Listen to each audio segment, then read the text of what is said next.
l'amour qui est révélé dans le mystère de la croix, hein, l'amour de Dieu, il est inconditionné. L'amour, Dieu aime de manière inconditionnelle. Impossible d'échapper à l'amour de Dieu. Si Dieu aime comme Jésus-Christ a aimé, hein, c'est ça que je veux dire. Impossible d'échapper à l'amour de Dieu. Je vais vous citer quelques phrases tirées du Nouveau Testament qui montrent l'infini de l'amour de Dieu. Écoutez cette phrase d'Éphésiens. Frères, Dieu est riche en miséricorde à cause du grand amour dont il nous a aimés. Comment savons-nous qu'il nous aime comme ça? Par Jésus, évidemment. Hein? C'est Jésus qui témoigne de cet amour infini. Nous qui étions des morts par suite de nos fautes, il nous a fait revivre avec le Christ. C'est bien par grâce que vous êtes sauvés. Avec lui, il nous a ressuscités. Avec lui, il nous fait régner aux cieux dans le Christ Jésus. Par sa bonté pour nous dans le Christ Jésus. Vous voyez, c'est toujours l'idée. C'est l'amour de Dieu s'est manifesté en Jésus-Christ. Et voir comment Jésus-Christ aime, c'est voir comment Dieu nous aime. Il voulait montrer au long des âges la richesse infinie de sa grâce. Vous voyez l'aspect de démesure. Hein? On est dans la démesure de l'amour. C'est bien par grâce que vous êtes sauvés à cause de votre foi. Cela ne vient pas de vous. Vous n'y êtes pour rien. Il insiste. Hein? Donc vous n'y êtes pour rien. C'est inconditionnel. Ça vous tombe dessus. En d'autres termes, il y a une sorte de... L'amour de Dieu, il nous tombe dessus. Et impossible d'y échapper. C'est le don de Dieu. Alors, une autre phrase, dans Romains. Lui qui n'a pas épargné son propre fils, mais l'a livré pour nous tous, comment, avec son fils, ne nous donnerait-il pas tout? Oui, c'est pour souligner, si Dieu nous a donné ainsi son fils, eh bien... comment ne nous donnerait-il pas tout? De nouveau, on trouve l'aspect de démesure. Hein. Mais en ceci, Dieu nous prouve son amour envers nous. Christ est mort pour nous alors que nous étions encore pécheurs. Donc là, on n'est pas du tout dans le mérite. Hein. On n'est pas du tout dans le mérite. Il nous a aimés comme ça alors que nous étions encore pécheurs. Donc, même comme pécheurs, on n'échappe pas à l'amour de Dieu. Rien ne peut nous séparer de l'amour de Dieu, même pas notre péché. Ça, c'est pas facile de penser ça. Hein. Mais parce que beaucoup de gens, quand on voit par exemple les confessions, on le vit quand même encore comme ça. On a perdu l'amour de Dieu et il faut rentrer dans les grâces de l'amour de Dieu. Donc il faut mériter à nouveau, il faut faire quelque chose pour que Dieu nous pardonne. Or, ce que le texte dit, c'est quand même, alors que nous sommes pécheurs, nous sommes aimés. Mais souvent, dans les sacrements de confession, les gens pensent que, et nous pensons peut-être encore ça, il y a un moment où nous avons commis un péché, et Dieu ne nous pardonne pas. Donc, il n'est pas pardonnant. Mais il faut faire quelque chose pour qu'il nous pardonne. Donc, c'est lui qui change. C'est Dieu qui change. On fait quelque chose, alors Dieu change, il ne pardonnait pas, mais maintenant il pardonne. Donc il y avait un moment où il ne pardonnait pas, puis un moment où il pardonne parce qu'on a fait changer. Et on a fait quelque chose pour qu'il change. Mais est-ce que c'est comme ça le sacrement de réconciliation? Non, je crois qu'il faut dire, Dieu est pardonnant. On n'est pas séparés, Dieu ne nous enlève pas son amour. Et donc, dans le sacrement de réconciliation, en ce sens-là, on ne demande pas le pardon de Dieu pour qu'il change, mais on s'ajuste soi-même au pardon qui est là. Je ne sais pas, mais quand on voit les choses comme ça change tout à fait. Ça inverse les choses. Le problème, c'est nous qui avons à croire dans l'amour de Dieu qui est donné alors que nous sommes pécheurs. Donc on s'ajuste, on reconnaît l'amour de Dieu. On s'ajuste à ce pardon qui est là. Mais on ne demande pas que Dieu change, que Dieu se convertisse, si vous voulez. Bon. Voilà encore une autre phrase ici. Oui, j'en ai l'assurance. Ni la mort, ni la vie, ni les anges, ni les dominations, ni le présent, ni l'avenir, ni les forces des hauteurs, ni celles des profondeurs, ni aucune créature, rien ne pourra nous séparer de l'amour de Dieu manifesté en Jésus-Christ. J'ai jamais, par exemple, valorisé la souffrance comme moyen de salut. Parce que c'est vrai qu'on a dit il fallait qu'il souffre pour payer, pour obtenir le pardon, comme si la souffrance était le prix à payer. Moi, d'un point de vue catéchétique, j'ai toujours prôné le fait qu'il fallait que les enfants, dans la catéchèse, se sentent indignés devant le sort qu'on a réservé à Jésus. Que les enfants aient le sentiment, c'est pas juste. C'est pas juste d'avoir fait ça. Alors à ce moment-là, vous pouvez dire, mais Dieu avait le même sentiment. Dieu était indigné de ça. Et il a pris position pour lui. Et il a pris position pour lui en le ressuscitant. Mais voyez, alors c'est pas du tout sacrificiel. Il n'a pas été envoyé pour se casser la gueule, pour se casser la pipe. Il a été envoyé pour aimer. Mais il a été envoyé pour manifester l'amour. Mais cela l'a conduit à la croix. Oui. Mais ce n'est pas la croix qui sauve, c'est l'amour du Christ en croix. Oui. C'est très différent. C'est l'amour du Christ en croix qui arrête la violence. Oui. Et qui, arrêtant la violence, manifeste l'amour de Dieu qui nous aime malgré tout. Enfin, c'est ça. Le mystère de la croix, c'est ça quand même. C'est de dire malgré tout, Père, pardonne-leur car ils ne savent ce qu'ils font. Oui. On peut entendre positivement le mot sacrifice en ce sens-ci, c'est que Jésus va jusqu'au bout de l'amour. Quitte à mourir. C'est pas le fait qu'il désire mourir, mais quitte à mourir. Il va jusqu'au bout de l'expression de l'amour, et cela est son sacrifice. Mais ce n'est pas... C'est l'amour qui est important, c'est pas la souffrance, c'est pas la quantité de souffrance. Oui, bien sûr. Oui, parce qu'on peut aussi mettre en question cette interprétation-là du sacrifice d'Isaac. Parce qu'on pourrait dire que justement, Dieu se révèle là comme celui qui ne veut pas le sacrifice. C'est ça, oui. Hein? On peut voir ce texte-là comme ça. Hein? Et Abraham sort, on peut voir le texte comme une sortie d'Abraham. Il sort de l'idée d'un Dieu sacrificiel. Et il se rend compte que Dieu ne voulait pas ça. Et si vous voulez, pour clôturer la matinée, je voudrais peut-être terminer sur la question, si Dieu aime ainsi comme Jésus nous a aimés, est-ce qu'on peut encore affirmer l'existence de l'enfer? Ce que l'on peut dire, Dieu ne veut personne en enfer. Et Dieu ne met personne en enfer. S'il existe un enfer, c'est là où nous pouvons nous mettre. C'est-à-dire, si nous avons à avoir peur de l'enfer, ce n'est pas avoir peur de Dieu, mais c'est avoir peur d'une dynamique dans laquelle on peut se laisser prendre, qui nous enferme.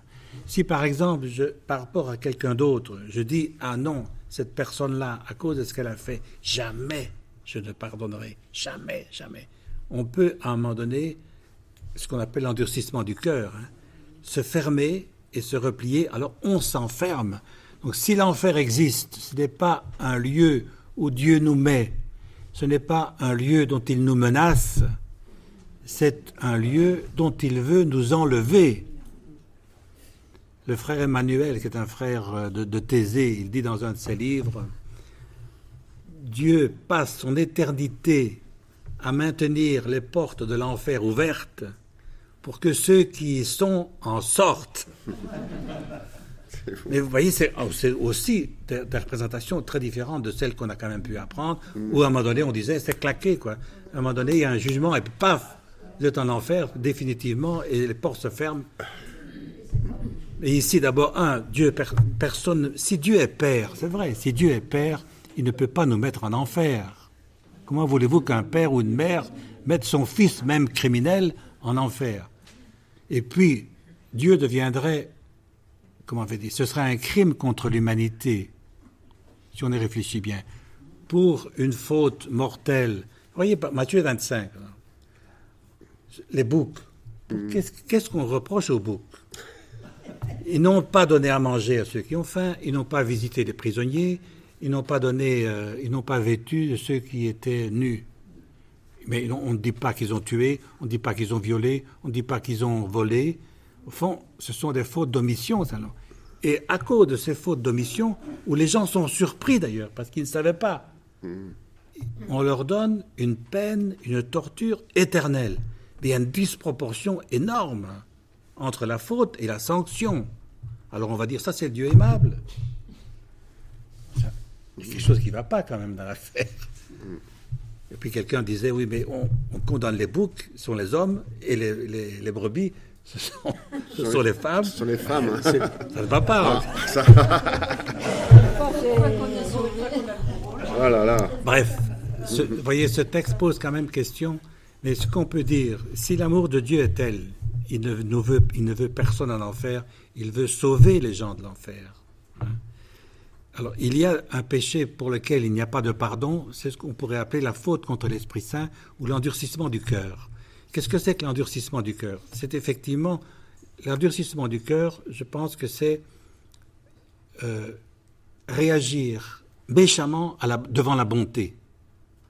C'est étrange, mais ça peut exister dans l'humanité. Vous voyez par exemple la parabole des deux fils.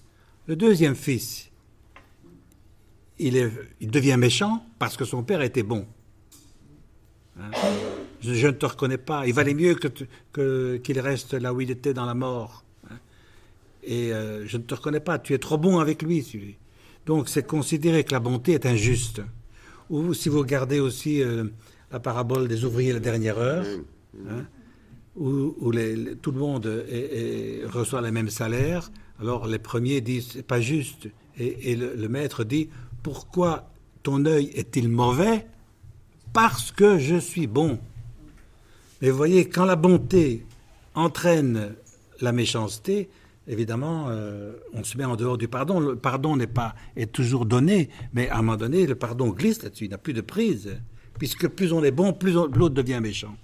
Plus l'autre s'enferme dans la stricte justice et donc refuse d'entrer dans la bonté. Et ça, je crois, c'est l'endurcissement du cœur. Est-ce que c'est possible que des gens demeurent éternellement dans l'endurcissement du cœur? Je pense qu'on peut dire, nous espérons que non. C'est un objet d'espoir, c'est un objet d'espérance. Et moi, je dirais volontiers ceci, c'est que l'amour de Dieu parviendra à un moment donné à faire fondre tous les endurcissements du cœur possibles.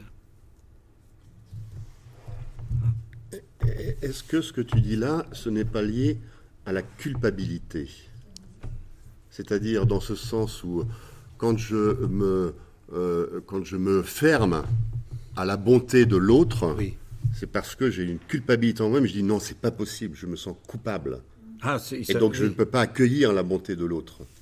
Oui. Parce que c'est oui, pas... Oui, non, oui. C'est qu'on s'estime soi-même coupable. Oui. Oui. Oui, mais alors, comment traiter chrétiennement la culpabilité? Moi, personnellement, j'utilise souvent comme comparaison ce qui se passe avec les parents. Supposez que des parents voient un enfant qui a fait du mal. Qu'est-ce que vous faites? Vous êtes parent et votre enfant a fait du mal. Qu'est-ce que vous faites? Je pense que vous faites trois choses. D'abord, lui dire, regarde le mal que tu as fait. Regardez le mal. Donc, en prendre conscience. Un examen de conscience, si on veut dire. Je prends conscience du mal. Et alors, à ce moment-là, je contracte peut-être un sentiment de culpabilité. Je me sens coupable. C'est normal, dans ce sens-là. C'est normal. Si j'ai tué quelqu'un, si j'ai violé, si j'ai volé, etc., il est important que l'enfant voit qu'il a fait du mal. Parce qu'autrement, il est sans loi, alors on fait n'importe quoi. Donc, c'est voir la faute, et reconnaître la faute, et se reconnaître coupable. Deuxièmement, qu'est-ce que vont faire les parents? Est-ce qu'ils vont dire, ah, tu as fait ça, eh bien, tu vas le payer par un mal correspondant? Ça, c'est une justice vengeresse, vindicative. C'est répondre au mal par le mal, ou faire payer un mal par un mal équivalent, correspondant. Ça, c'est une justice, appelons ça vengeresse. Eh bien, on pourrait dire, la justice des parents, comme la justice de Dieu, n'est pas vengeresse. C'est une justice réparatrice, mais qui n'est pas vengeresse. C'est-à-dire que si votre enfant a fait du mal, vous lui faites prendre conscience du mal qu'il a fait, et puis vous lui dites, puisque tu as fait du mal, essaye de remettre du bien là où tu as fait du mal. À ce moment-là, c'est une réparation. C'est pas punir au sens de tu vas payer par un mal correspondant, mais tu vas remettre du bien là où tu as fait du mal. Je pense que la justice de Dieu, elle est comme ça. Hein? Évidemment, on ne sait pas toujours réparer. On ne sait pas toujours... comment il y a des... Pardon? Ah oui, oui, oui. Mais en tout cas, essaye de réparer. Essaye de réparer. Fais quelque chose pour réparer. Remets du bien autant que possible. Si ce n'est pas possible, c'est pas possible. Et autant que possible, remets du bien là où tu as mis du mal. Et puis, ça c'est la réparation. Et puis la miséricorde. Les parents vont dire, mais de toute façon, je t'aime. Si les parents disaient, je t'aimerai à nouveau quand tu auras réparé, ça, ce serait pervers. Ça voudrait dire que l'amour n'est pas inconditionnel, mais l'amour se mérite. Et l'amour se paie. Donc, je dirais que la justice de Dieu, elle consiste en ça, c'est de faire voir, de faire prendre conscience, éventuellement de sa culpabilité, de faire prendre conscience du mal qu'on a fait. De réparer. C'est ce qu'on pourrait appeler le purgatoire. C'est un effort pour se remettre dans le bien. C'est pas une punition, c'est un effort pour se remettre dans le bien. Et puis après, il y a de toute façon encore cette déclaration qu'on n'est pas séparé de l'amour de Dieu. Dieu m'aime toujours. Et cela, je n'ai pas à mériter cela. Je n'ai pas à mériter l'amour de Dieu. Il est toujours donné de manière inconditionnelle. Je pense que voir les choses comme ça, ça dit du jugement dernier. Ça fait du jugement dernier une bonne nouvelle. Non, mais c'est vrai qu'on a connu le jugement dernier comme quelque chose qui fait peur. Hein. Ici, je pense que c'est une bonne nouvelle. Mais il y a beaucoup de représentations. Quand vous voyez les figurines sur les tympans des églises, vous voyez la balance, là. Oui. Mais l'image de la balance est profondément païenne. C'était déjà dans la mythologie grecque, là. Il y avait la plume d'Osiris, là, où on pesait les âmes. Hein. Mais si le jugement consiste en une balance comme ça, c'est infernal. Oui. C'est infernal, c'est le cas de le dire. Oui, c'est infernal. Mais ce n'est pas comme ça sur tous les tympans d'église. Hein. Il y a parfois il y a des tympans d'église où on voit la balance. Hein. Mais alors, on ne pèse pas les âmes. Mais on voit Saint-Michel qui tire d'un côté et le diable qui pose de l'autre. Alors, à ce moment-là, ce n'est plus les âmes qui se pèsent. Ce sont les forces de bien et de mal. Comment c'est pas un dieu du mal, donc. Mais c'est la puissance de pardon. Hein. Saint-Michel pousse sur la balance pour que l'âme soit sauvée. Mais alors à ce moment-là, c'est une volonté salvifique qui est manifestée. C'est plus une pesée. C'est plus une pesée. C'est un antagonisme entre la puissance du pardon et la condamnation. Quoi. Oui. Et ne nous sépare pas de l'amour de Dieu, oui. Rien ne nous sépare de l'amour de Dieu. Et qu'on est toujours aimable malgré nos fautes. Oui. Le pire, c'est de se mépriser. Oui, c'est ça. Ouais. Le pire, c'est de se mépriser à cause de nos fautes, c'est diabolique. Oui, ouais, c'est ça. Ah, enfin, je ne sais pas. Oui, c'est ça. Ouais, c'est ça. Ouais. Se mépriser à cause de nos fautes ou croire que Dieu ne nous aime plus à cause de nos fautes, c'est diabolique. Oui, c'est ça.